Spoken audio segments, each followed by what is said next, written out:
এইগুলোকে সাইকার নতুন রোডটা এদিকে উপরের দিকে কাটটা করে দিছে বাইপাসের রোডটা। ওই জায়গাটা ভাঙ্গা পড়ছিল, এটা আসলে আগের রোডটা।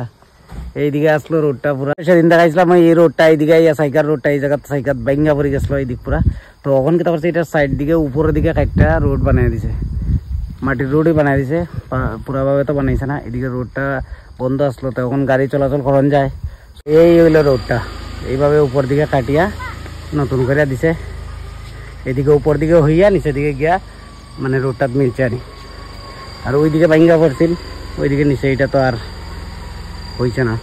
তো এটা হইলো যে আগের রাস্তা, এটা হইলো নতুন রাস্তা। আগের রাস্তা এটা তো ক্লোজ, কারণ এটা ভাঙ্গা পুরা পড়ে গেছে, এটা ক্লোজ হয়ে গেছে। আর এটা হইলো নতুন রাস্তা, টেম্পোরারি করে হচ্ছে পাহাড়ের উপরে দিকে এইদিকে মিলে।